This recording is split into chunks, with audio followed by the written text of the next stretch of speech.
Yo, everyone, what's up? It's me, Hero here. Today, teaching you guys how to make custom mobs from spawn eggs.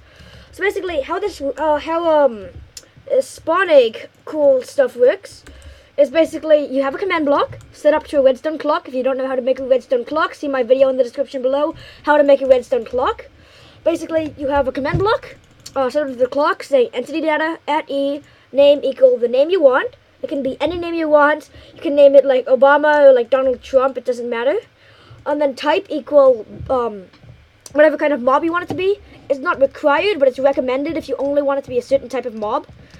And then you have a variable. So I will explain variables later and the other stuff later. I just need to show you guys what it does and how it works. So basically, this is what it does. So basically, you have your MLGRocketJump.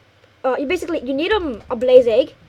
Any kind of egg, but this is just blaze eggs, named MLGRocketJump. The caps really matter. And then you just right-click the ground, and boom, it flies off. So, it's kind of what it does. And how the type thing works is basically, if you name a villager or any kind of other mob named MLGRocketJump, it doesn't rocket jump. It just doesn't. He just refuses to do it. How the variable works is there's many different variables, and this is only one of them. This is the motion variable. How this works is basically it moves up for like ticks, and it's really complicated. You can make it move like left and right and left and up and down, you know. But that takes a very long time to accomplish, and I would have to spend like 30 minutes talking about it because it's very, very hard to understand. If you'd like to, I made a document about how to do it that I wrote because when I was bored. If you guys want that document about how to do it, just message me in the comments below or email me or something, and I'll send the document to you. The next thing is another variable is fuse and silent. So what silent does is basically when the mob walks around, it is silent. It doesn't make like the walking sound. And the other thing is fuse. So what fuse, you know what, I'm going to show this to you guys first, and then you guys can get the idea. So this is what fuse does. This is a regular creeper. It has that short wait time. Now this is a landmine, the kind of creeper that you named it. Boom. It just explodes. Like, it just explodes. Like, it doesn't, actually, you know how it kind of like was moving around? That wasn't the tick. That was actually it trying to see me, because it kind of messes it up with the silent thing and the fuse. Another thing I have to spend 30 minutes to talk about because it's very technical. I have a document on that too, or at least I'll make a document on that. If you want to know about it, just comment in the description below. In the comments below, not the description below. And basically, it's the same kind of principle, where you have to have it as a name and then the type. The type creeper doesn't really matter, but then if you do this, like, if you have a TNT named landmine, it won't do the same thing, so it's kind of nifty. The next thing is probably one of the ones that I use a lot, is same principle with naming, right? But then you have this equipment thing, right?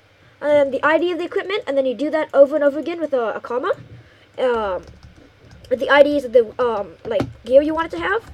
So I assigned it so that it has a leather helmet, leather chest plate, diamond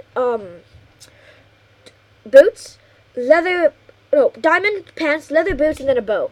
So basically how it works is you have to have a skeleton named Beefy, and you just place it down, and it gets that gear. Another thing about this is actually, this actually isn't about the, it actually isn't about the mob eggs. It's actually about the name tags, the names of the eggs. Basically, the principle of eggs is that when you spawn it, it actually gets the name, that you named the egg. So if you were to spawn a regular blaze, and get a name tag and name him MLGRocketJump, he would rocket jump. It's just the principle of rocket jumping. See my video Rocket Jumping 101 in the description below. That actually isn't really a video. But anyways, the next thing is like entity data and then custom name. So you have to name it to NameTest. Actually, you don't have to name it to NameTest. It has to be like a name like NameTest. So it could really be any name. But NameTest is just what I called this. You can actually really call it anything you want. Like HeroKGC, or like I like cuddly puppies. I don't even know. Anyways, basically you just have a thing named NameTest. So NameTest, this is my slime NameTest. It can be any mob, and when you place him, he isn't named NameTest. He's named Yo, Bo, Billy, Bo, Bill, Joe. Basically, how this works is basically when it spawns, it's named as NameTest, which means it senses it as NameTest, meaning that basically instead of having the name NameTest, you can have it named NameTest, but then it's named anything else that you want it to be named, and it doesn't have to be Bo, Billy, Bo, Jill, Bo. I don't even know. You can name it really anything you want. Like here, we could just name him Admin. And you can place him, and he'd be named Admin. These are just how I do custom mobs. If you guys want to know more, please comment in the description below. In the comment section below. If you have any questions, if you would like, please drop a like. That would be most appreciated, or even a subscribe if you like this content. Catch you guys around later. Bye.